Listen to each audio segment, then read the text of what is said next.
Good morning.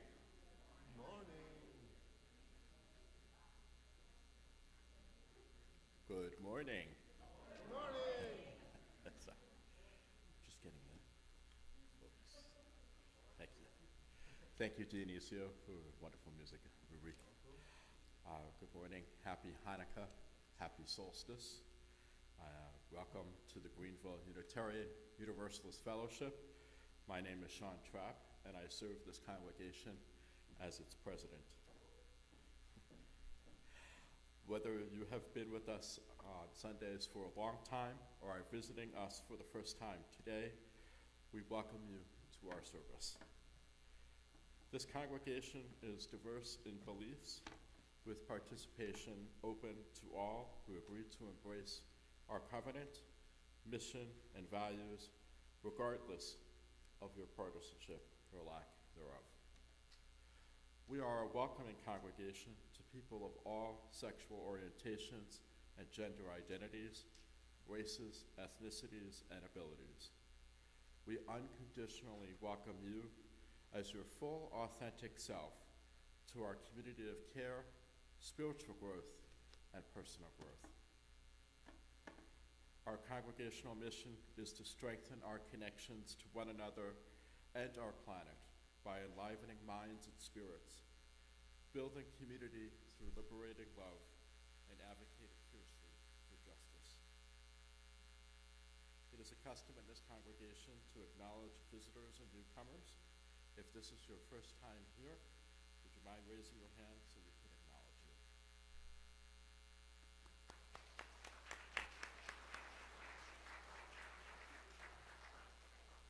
Welcome. Thank you so much for joining us this morning. All are invited to join us for coffee after the service. New and newish folks are invited to grab a green mug located inside the door of the fellowship hall so we can easily spot you and speak to you during coffee hour. You're also welcome to fill out one of these gold cards located in the pew in front of you so you can stay informed regarding all of our activities. Just simply drop the card in the offering basket or in the box at the hello table in the foyer. Please know that whatever your religious history, whatever your spirituality, all people of goodwill are welcome here. Your presence makes us better. Your presence makes us whole.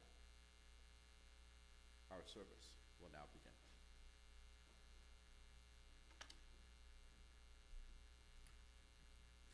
Good morning. I'm Thea Doyle, and I serve our fellowship on the Sunday Service Committee as associate, and also in the coffee and tea hour as a barista.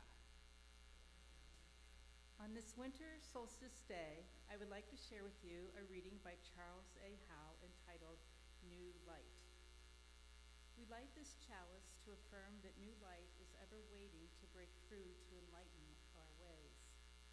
That truth is ever waiting to break through to illumine our minds, and that new love is ever waiting to break through to warm our hearts. May we be open to this light and to the rich possibilities that it brings us.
morning, Goof.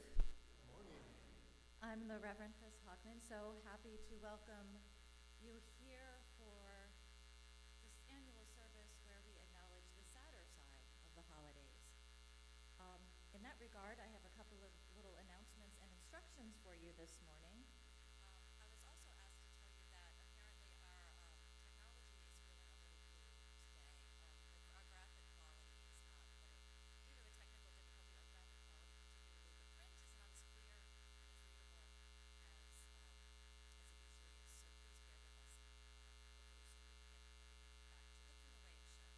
Hopefully soon we can get everything back to looking the way it should. The other set of instructions I have is for our special. We do a special reading of sorrows, particularly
listen carefully, you can hear the ancestors' drum, ring, ring, ring, as the spirits softly sing, sing, sing. For in that fertile darkness of winter solstice, something stirs within. It sparks the fire of eternal desire. With bursts of energy that rise higher, growing in spirals to inspire life to begin again. From fire, from earth, from water, from air, it stirs and stirs and stirs within. With fire, with earth, with water, with air, it churns and churns and churns within. Through fire, through earth, through water, through air, the darkness rescinds, and the light begins to weave its path across the globe, looping trails of glitter and gold, spinning stories new and old for the next 7 generations to behold. And so, on this night of December 21st, we sing to awaken the earth so life may rebirth. We shower the earth with our sacred songs to encourage her to remain strong, for the darkest night is oh so long.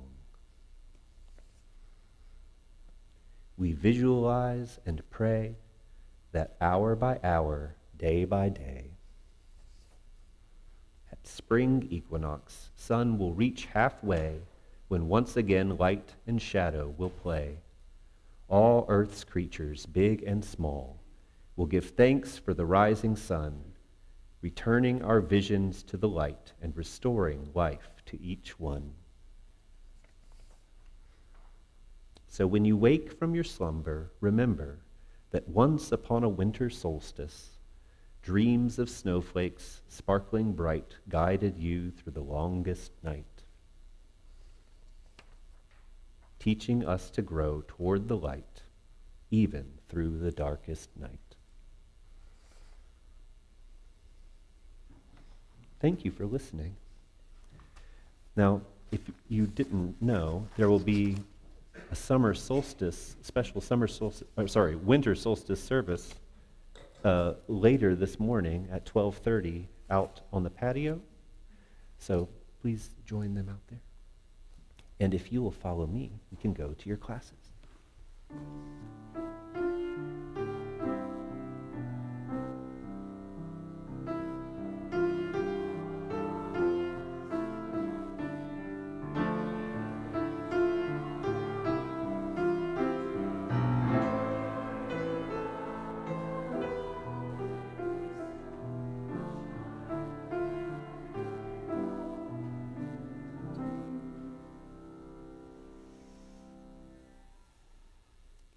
Unitarian Universalism is a grand vision of a world filled with peace, justice, love, and joy.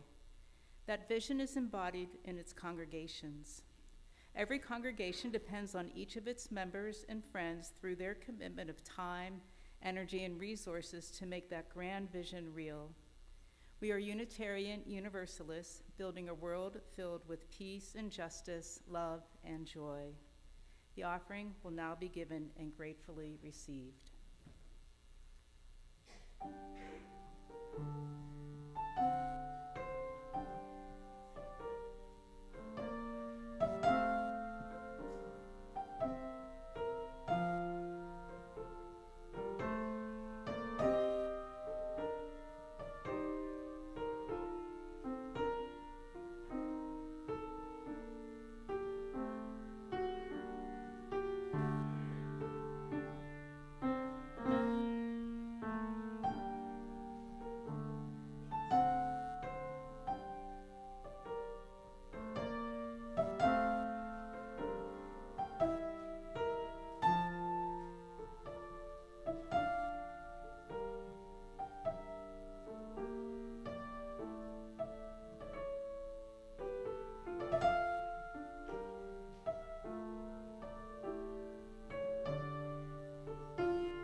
organized here.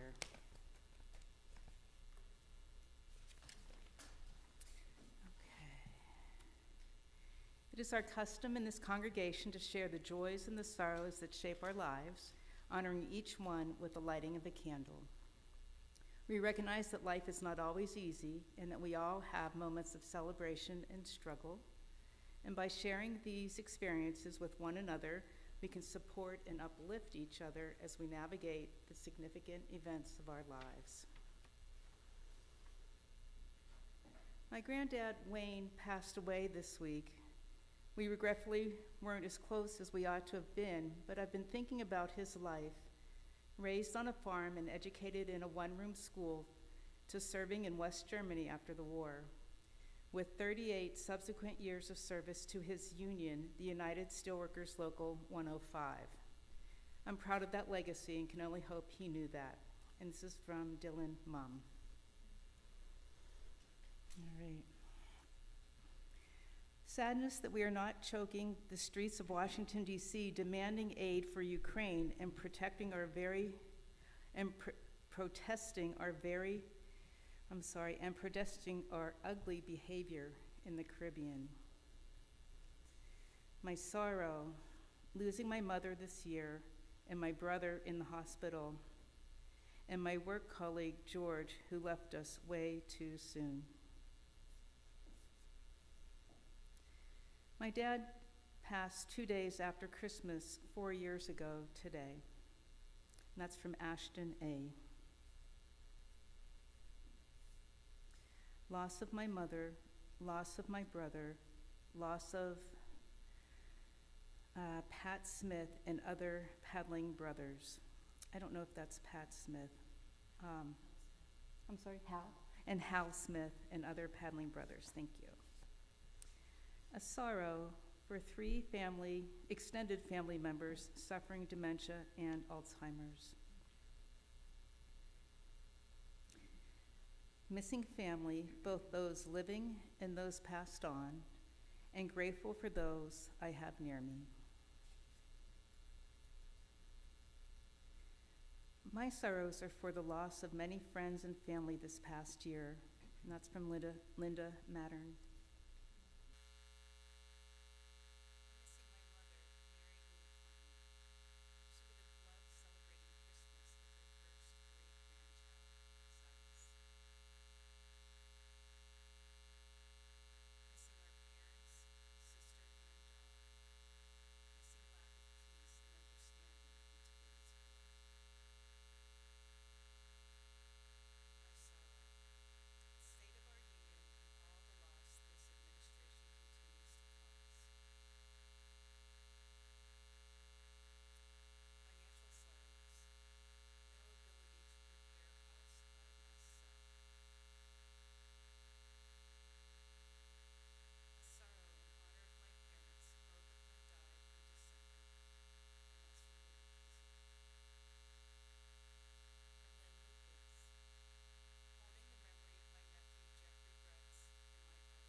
my mom, Kay, and my dogs.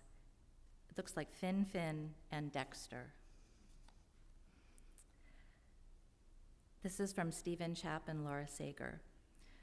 Our 12-year-old dog, Audie, will have surgery Tuesday for the removal of his spleen. This on top of tearing an ACL 2 weeks prior. This is from DW. My former photo studio partner, Drew, lost his wife, Kathy, due to a heart attack this week. For Dan, who lost his wife, Grace, of 52 years, 3 years ago. For Alondra, who has buried both her beloved Mama and her dear Pawpaw both this year. For the Powell and Ballard families as they remember their grandson, Hank. Their son and grandson, Hank. This is from Adriana. This is the first Christmas without my grandpa who passed in March, missing him and my daughter Adele. This is from Kat Stellern. Missing a dear friend, Caroline Tolbert, who died last week after living a tremendous 93 years, loving every person she ever met, including me.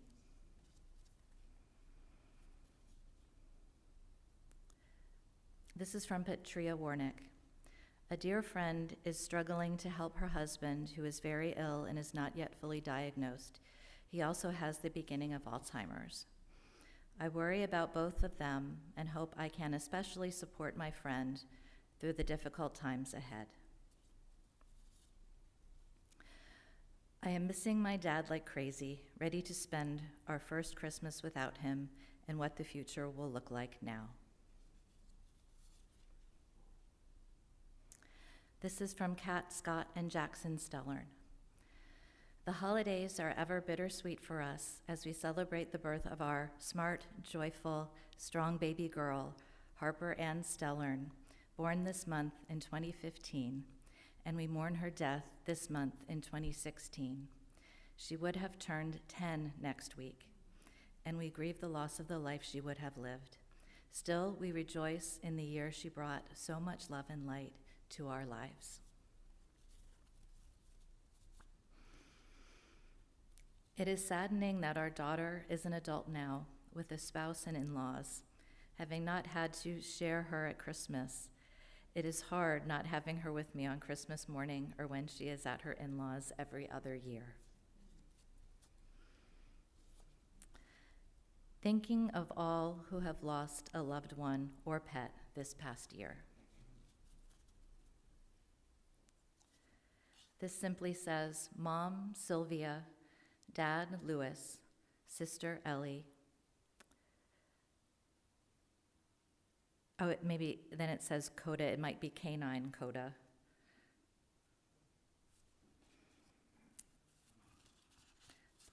All right, I have a short novel I'll let go to the last here.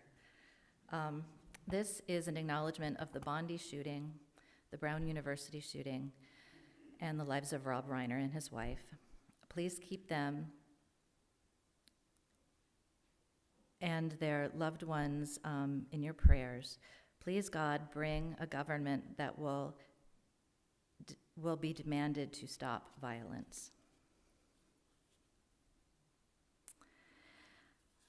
Last but not least, it is so hard to believe, but as of the 14th of this month, I am now 11 years without my wife.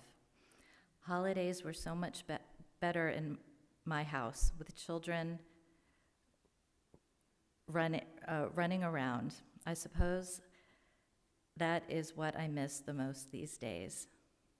Now I am transplanted to Greenville, where if I want to build a snowman, I must make it from cream cheese. I still have a hard time with this environment. I have lived and loved and learned more than any man has a right to. Let's all go for a ride together and remember to give the dogs a cheeseburger from time to time. I think it's dogs. So we're giving someone a cheeseburger give someone from a cheeseburger from me Okay. Who else writes like this? He shall remain slightly anonymous. Thank you so much for your wholehearted, open-hearted sharing this morning. May all of the joys and sorrows that we hold in our hearts yet remain unspoken be acknowledged with one final candle.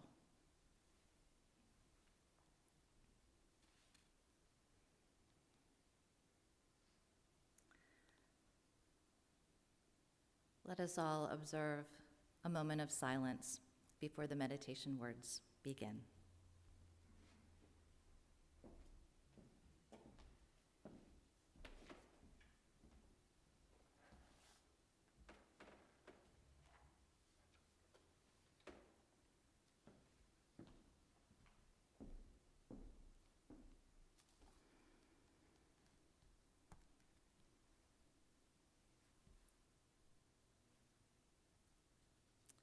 The meditation words are from the poet John O'Donohue, A Blessing for Suffering. May you be blessed in the holy names of those who, without you knowing it, help to carry and lighten your pain. May you know serenity when you are called to enter the house of suffering. May a window of light always surprise you. May you be granted the wisdom to avoid false resistance. When suffering knocks on the door of your life, may you glimpse its eventual gifts. May you be able to receive the fruits of suffering. May memory bless and protect you with the hard-earned light of past travail to remind you that you have survived before, and though the darkness is now deep, you will soon see the approaching light. May the grace of time heal your wounds. May you know that though the storm might rage, not a hair of your head will be harmed.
The holidays are a time when feelings of grief are often amplified. And unfortunately, there will always be grief in its many stages and iterations and waves, from the freshest of wounds to the oldest aches, to the fading scars. The sadness of everyday loss is more pronounced in this season filled of family celebrations, holiday rituals, colder weather, and the longest nights. And not to mention all of that, then there's the world we're living in right now. Chaos, uncertainty, what I can only describe as the all-out war against our society's most vulnerable.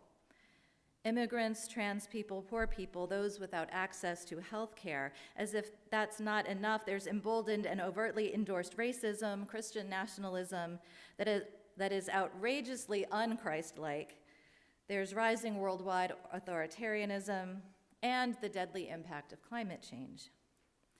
So I think it's pretty natural if you're asking yourself, why indeed should I be celebrating anything at all? What possibly is there to celebrate?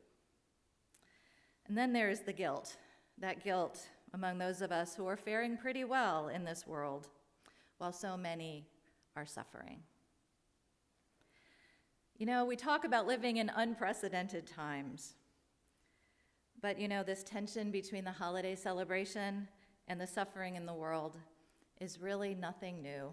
Not that that really helps, but at least it's nothing new. I'm going to share with you a poem by May Sarton. The poem is called Christmas, 1974.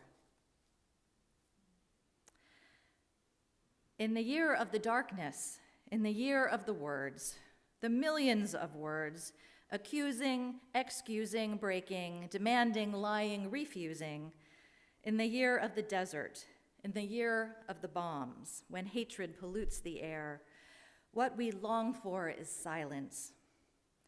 There have been so many deaths, but no one funeral, no way to mark the place, set terror at rest, say fini, no time for mourning, no healing zone. In the year of the failure, the drying up of waters, we have been stricken one by one as though by a plague. No one sleeps without dread. Each struggles to survive, alone, longing, deeply afraid in the night. Even the whales are dying. Who punishes? Who forgives? What have we done? Must we go to Bethlehem, make the hard journey again, dying of thirst as we are? Must we go to the place of hatred and war without end? May it all be done again from the beginning after 2,000 years? Yes, sick at heart, plagued, lost as we are, let us make the hard journey. Who can be sure? But perhaps if we go there, it will happen again. It will happen to us.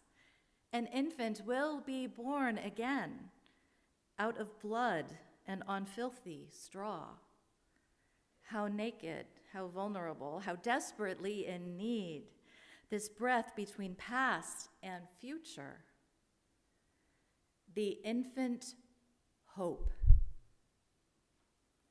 Or shall we kneel again at last in the healing hosanna of silence? Yes, let us make the journey.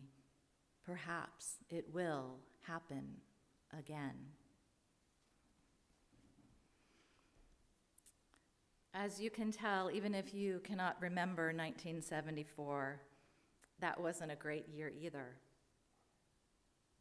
At the time, the nation's mood could have been described as largely gloomy, cynical, and economically anxious, marked by deep pessimism due to high inflation. We're talking 11% high inflation. The aftermath of Watergate, Ford had just pardoned Nixon, and the deepening recession leading to decreased consumer confidence and a feeling of national malaise, they say. Although the U.S. military had pulled out of Vietnam going on a year before, the aftermath had not yet been processed. Bombs were still dropping, and the fall of Saigon was only a few months away. In addition, part of the U.S. was facing significant drought, and water quality and water supply concerns were being felt that eventually led to the Clean Water Act. And yet, we can rewind even further back, about 2,000 years, and we find the whole backdrop of the story of the first Christmas is also one of struggle and one of hardship. Humble, displaced, occupied people living in occupied lands, forced to go to their hometowns at a really convenient time when there was a baby on the way. They were forced to go home to their hometowns for what they called the census, but really that was about counting people to make sure they paid their taxes to the Roman Empire. And the trip, not only particularly inconvenient, was particularly deadly if someone was traveling by foot and heavily pregnant. Yet, from these inauspicious beginnings, hope was born in a humble stable.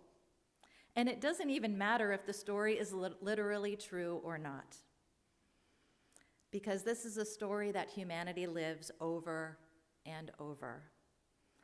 The hard journey of life and the realization that even among so much that is hard and so much that is wrong and so much that is bad, even evil, something new and beautiful can be born, the infant hope. The journey to that infant hope is ongoing. It's never ending. It's often repeated many times over a lifetime. We cycle through times of particular hardship and despair, always seeking that newborn infant of hope. Historians tell us how the Christmas story was written to land with its particular audience, its original audience. The Christmas story was written, is full of anti-imperial imagery and sentiment. The nativity story in the Gospel of Luke, which was written 100 years after the birth of Jesus, to the people reading it, they read about Jesus being depicted as the Son of God and having been conceived by a God.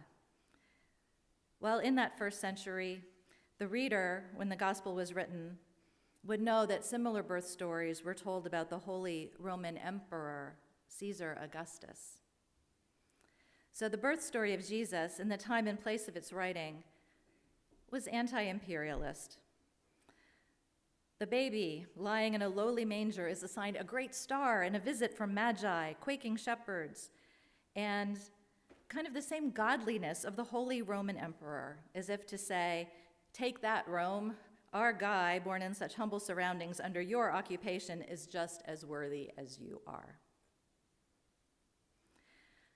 And we can also remember how the adult Jesus spoke of his vision for a life apart from life in servitude to the empire.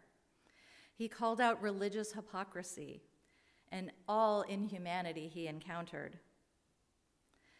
That should mean something to us today as we encounter shameless maneuvering toward authoritarian empire and blatant religious hypocrisy in our own nation. The nativity story was never one of all joy. It was a story of struggle. The struggle against all of the injustice embedded in human institutions and human failings. But yet, the story, just like May Sarton's poem, it provides an alternative to the mindset of empire and the ethic of control and conquest and domination. The story tells us that you don't find peace through dominance and conquest. You build peace on earth through being humane and just. So Christmas, starting with the very, very first one, has always been shaded blue. But within that blue has always been the infant hope. So we go on holding that tension. Yes, we must tend to the injustices and the suffering in the world. And yet we may still celebrate. We may celebrate and nurture the infant, that glimmer of hope that calls us back to our center, calls us back to our values, calls us back to our humanity.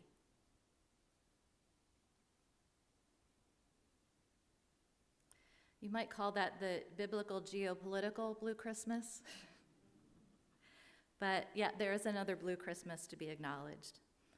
The personal grieving, the sense of loss, and the sadness. There are so many ways to struggle. I can't even name them all. So many forms of hardship that feel increasingly intense this time of year. It stems from the loss of loved ones, both people and pets. It comes from divorce or changes in all types of relationships, and many of other types of loss that have been mentioned already. At any given time, so many people are grieving the personal loss of someone or something important in their lives. So one of my favorite resources for anyone who is struggling during the holidays, because holidays especially, I think because of the family dynamics and because they seem so related to routines and rituals and traditions that somehow in our minds get to be like must-do things. We get a little, strange about that. Like traditions have to be must-do things beyond all like sense and rationality, and it's frustrating. So my favorite resource is called the Griever's Bill of Rights, because it really seems to honor this idea about pushback against the idea of holiday traditions. So if you are grieving, let me know your rights. Let me share with you your rights so you know them. And I've shared this before, it's kind of become an annual tradition. All right, you have a right to say time out. Anytime you need to, take a time out to let up, blow off a little steam, step away from the holidays, and have a quiet moment and start over. You have a right to tell it like it is. When people ask, "How are you?" you have the right to tell them how you really feel, not just what they want to hear. You have the right to some bah humbug days. You don't have to be jolly and upbeat all the time. You have the right to do things differently. There is no law that says you must always do the holidays the same way. You can do 10 cards instead of hundreds, or no cards at all. You can open presents at someone else's house. You can eat pizza instead of turkey. You have the right to be where you want to be at home or with relatives. Be in any city or state of your choice. You have the right to have some fun. When you have a day that isn't so bad and you feel like doing something fun, then do it. Don't be afraid of what someone else will say if they see you laughing and having a good time. Laughter is just as important as tears. You have the right to change directions midstream. Holiday grief is unpredictable. You may be all ready to go somewhere or do something and suddenly be overwhelmed. When that happens, it's okay to change your mind. There's plenty of time in life to be predictable. Exercise your right to change when you need to. You have the right to do things at different times. Open presents at a different time. Serve your meal at a different time. Get up and go to bed at a different time. Don't be bound by the holiday clock. You have the right to rest, peace, and solitude. You don't need to be busy all the time. Take a nap whenever you need one. Take time to pray and to meditate, to recharge your spirit. And finally, you have the right to do it all differently again next year. Just because you change things one year, try something different, and try something different doesn't mean that you have it written in stone. Next year, you can always change it back to what it used to be or try something yet another way. So that's the end of the Griever's Bill of Rights. So today, I'd like to thank everyone who has shared the bluest part of their Christmases in this community, in this sacred space and time. And I'd like to thank also the people who are doing pretty well this holiday season. Thank you for coming in to hold this space and bear witness to the blue Christmas stories we all have, we all experience at varying times and varying degrees throughout our lives. If you are facing a Christmas that is deeply blue, I hope you have found here today some validation, some peace, some release, maybe a glimmer of a path forward toward the infant hope, a path that we as a community will always journey together. May it be so, blessed be, and amen.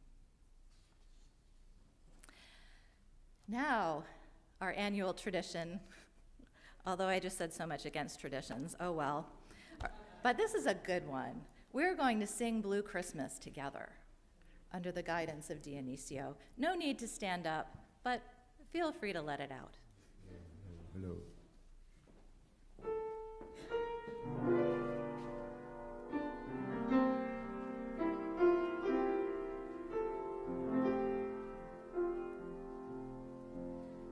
I'll have a blue Christmas without you. I'll be so blue thinking about you. Decorations of red on a green Christmas tree won't mean a thing if you are not here with me. I have a blue Christmas as certain.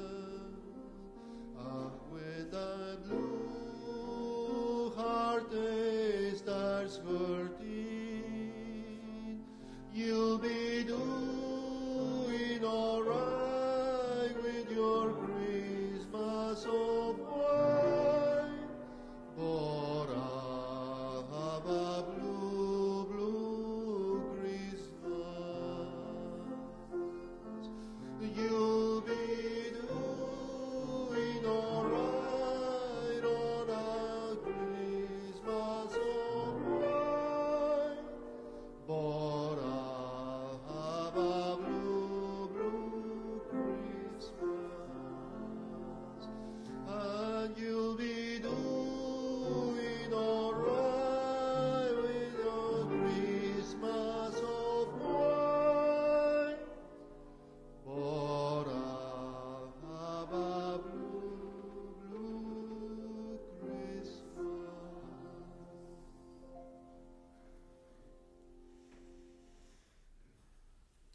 Please join me by saying the words on the screen as we extinguish the chalice. We extinguish this flame, but not the light of truth, the warmth of community, or the fire of commitment. These we carry in our hearts until we are together again.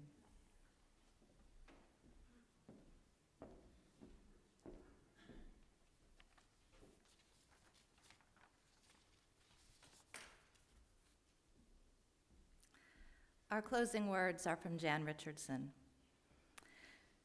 Let us agree for now that we will not say the breaking makes us stronger, or that it is better to have this pain than to have done without this love. Let us promise we will not tell ourselves time will heal the wound when every day our waking opens it anew. Perhaps for now it can be enough to simply marvel at the mystery of how a heart so broken can go on beating, as if it were made for precisely this, as if it knows the only cure for love is more of it, as if it sees the heart's sole remedy for breaking is to love still, as if it trusts that its own persistent pulse is the rhythm of a blessing we cannot begin to fathom, but will save us none the less. Dear ones, go in peace, return in love, and within your blue Christmas, may you find the infant of hope.